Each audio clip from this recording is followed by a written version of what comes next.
تسود حالة من الترقب داخل الجهاز الفني للنادي الأهلي قبل مواجهة بتروجيت المرتقبة، بعدما تلقى الفريق أنباء متباينة ما بين إصابة نجم بارز وعودة ثنائي آخر إلى الصورة الأساسية. وأكدت مصادر داخل القلعة الحمراء أن أحمد سيد زيزو يعاني من إصابة خفيفة في العضلة الخلفية تعرض لها خلال المران الأخير، وهو ما استدعى خضوعه لبرنامج تأهيلي محدد لمحاولة تجهيزه في أسرع وقت ممكن قبل لقاء بتروجيت.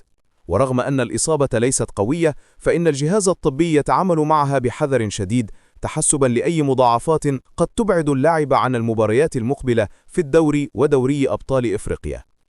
وفي الوقت نفسه تلقى الجهاز الفني خبرا سارا يتمثل في جاهزية كل من أليو ديانج ومحمد شكري بنسبة كبيرة للمشاركة أساسيين أمام بتروجيت، خاصة بعد تأكد غياب كل من أحمد نبيل كوكا ومروان عطية عن المباراة بسبب الإيقاف.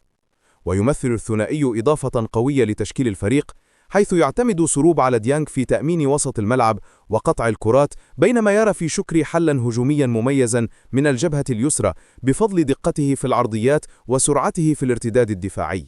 الأهلي يدخل اللقاء بهدف تحقيق الفوز لمواصلة نتائجه الإيجابية، وسط رغبة كبيرة من الجهاز الفني في الحفاظ على الجاهزية البدنية والفنية للاعبين قبل فترة المباريات المكثفة المقبلة.